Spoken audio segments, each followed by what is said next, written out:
In the deep south, a monster is accused of a series of violent attacks. A creature as deadly as a shark and as big as a gator is blamed. Wherever we have alligator gar, there are myths of monsters. The state authorities said it should be electrocuted. Now, I'm on a mission to get face to face with this river monster. You better be strapped in. To find out if this animal really is guilty of the crimes it's blamed for.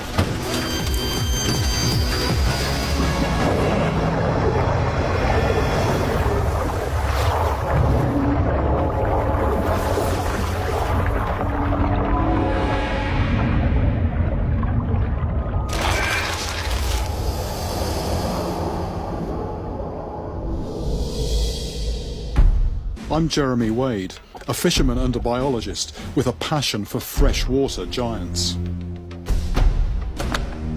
I've travelled the globe, putting my life on the line to find truly monster-sized fish. It's become something of an obsession for me to get into really remote parts of the world and to find the animals that nobody else can.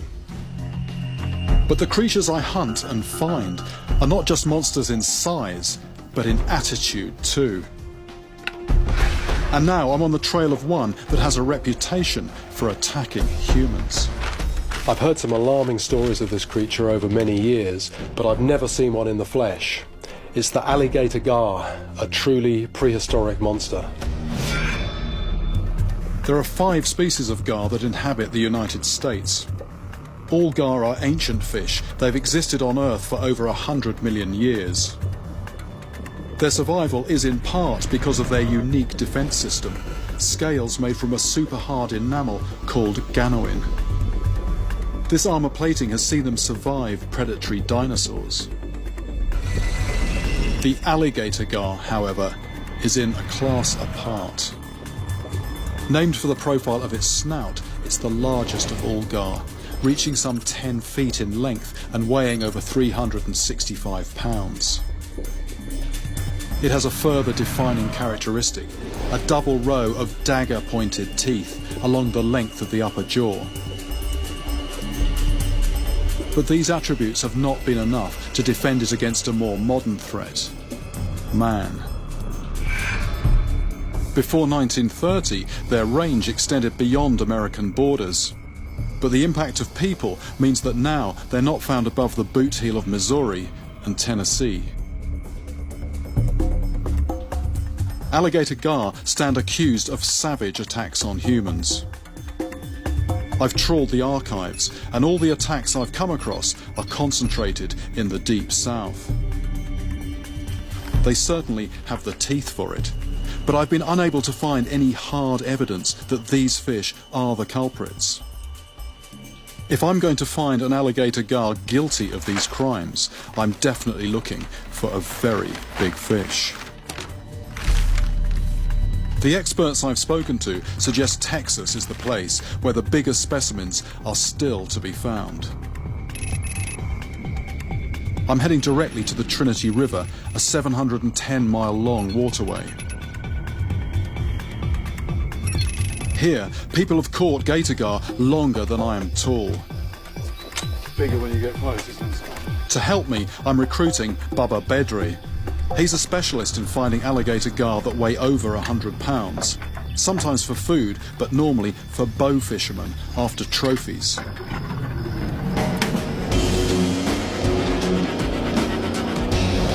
But I'm not planning to catch a fish for a trophy. I want to find out if this creature has committed the crimes it's accused of. Bubba is taking me straight to a section of the Trinity that he believes holds the best hope of finding large gar.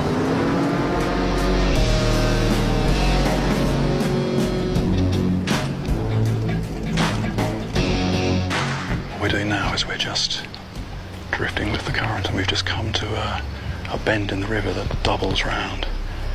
And Bubba's just said this is the hole, this is a known haunt, and I can imagine the current has actually dug out a bit of a hole in the bottom here, and apparently they are very aware more aware than a lot of fish of sort of knocking and noises in the boat. So we're literally just drifting with the current and just looking to see if we can see them come up and breach. Gar have a swim bladder that works like a lung, an adaptation that helps them survive in oxygen-poor backwaters and creeks. However, this brings them up to the surface to breathe. It's a chink in their armour, giving away their presence. Oh yes. So they're just coming up and gulping air and going down. Yeah, that fish there is mad. He knows we're here. Yeah, exactly. Do you know When he splashes hard like that, it's, I guess assumed to spook us off. Yeah, I've come across exactly the same thing in the Amazon. There's a fish there that comes up and gulps air, and if they do it gently, they don't know you're there. If they're like that, you think, oh, that's a good fish, but it's actually getting up and going down as quickly as it can. So it's the same behaviour. The rivers here have murky water. With visibility limited, gar use a band of highly sensitive vibration receptors along their body called the lateral line. This enables them to locate prey and predators. To avoid detection, we decide to abandon the boat and fish from the shore. I'm still experimenting with baits, and I'm going to start off using a treble hook, standard issue for big predatory fish. Although the water's muddy, I've seen several come and break the surface, so I know they're here. I know they're a fish of 100 pounds plus, you know, within 25-yard radius of my bait. You know, that's quite a feeling.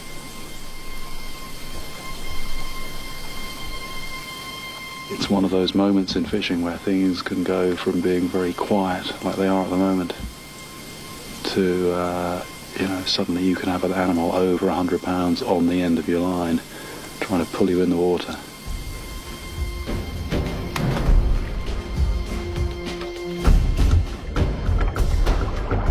But if there is a monster gator gar in these Texan waters, it's not giving itself up easily.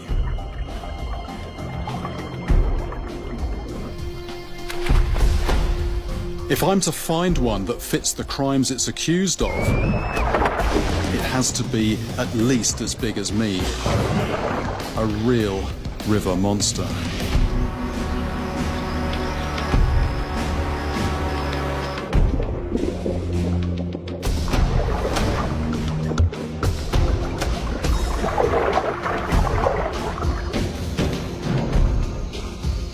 At Lake Livingstone on the Trinity River in Texas, I seek out legendary fisherman Bobby Fly for some clues on how to find a giant specimen. He caught one 7 feet long that put him in the Hall of Fame, and he believes there are still big gar around on the Trinity.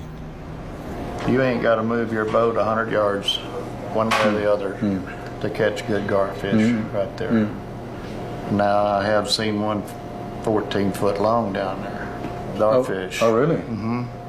And I was tied up in the top of a willow tree with a 14-foot flat bottom, and this bad boy come right up beside me and just surfaced right there. And I seen the front of my boat and the back of my boat, and I seen fish all the way. So I immediately pulled up the slack, undone my rope, and went on to the house. I didn't hang around. But this sighting was in 1987, and his record catch was landed in 1991. Other anglers have pulled out large specimens, but no fish over 8.5 feet in length has been caught in the last decade. The big question is, are there still any gar left large enough to commit the attacks they're accused of? And if so, how will I catch one? That's interesting. I mean, it's a big, fierce... Bobby Fly caught his giant using a bait of a carp-like fish called a buffalo. And how did you prepare the buffalo to... Okay, you take the buffalo and you want a nice one about 5-10 pounds. Then you take a mallet and beat him up. Well, like a hammer? Yeah. A mallet. Yeah, well, yeah. A little baseball bat's what we use. Yeah. And you just whoop on him real good. Yeah. And then you take your claws, your fingernails, and you just get his tail and you just strip the fins off. Yeah. And then you cut him up in little bitty squares, like 1/4-inch squares. Right, okay. And the blood, the reason why you beat on the fish with a mallet is to get that blood all into the meat. See, because that's what they're smelling when out there. They want that blood. Just put it on that hook and throw it up there. That's all very interesting. All I've got to do now is go out and try and get something similar size. Something close to that will make me happy. I think I'll be... Well, you will. You will. There's some big ones out there. You go down there where I told you to go. You'll be all right. Bobby Fly's optimism about the size of these fish is ringing in my ears. But I'm still unsure whether this fish is as aggressive as its reputation suggests. I've heard many stories of these fish attacking humans, but one particular incident sticks in my mind. A really gruesome report from the neighboring state, Louisiana. Try and catch me! On a warm, humid spring day, a 9-year-old schoolgirl, Elizabeth Granger, and her 13-year-old brother, George, are playing on the shoreline of the lake.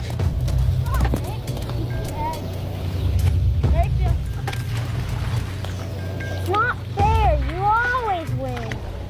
Elizabeth, only a few feet away from her brother, dangles her feet in the water. Always win, you always do.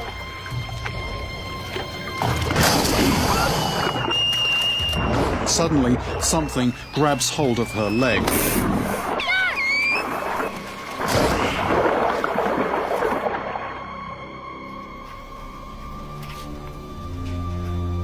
Dr. Robert B. Payne has worked as a physician for almost 40 years. But he has never seen wounds like this. What have we here? My goodness. The press report George's claim that what attacked his sister was 7 feet long. Really? And that he believed it to be a garfish.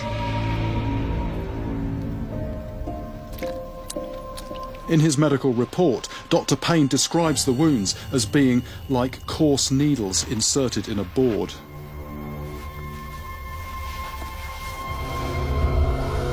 A wave of paranoia soon follows, and the alligator gar is held accountable for many similar attacks.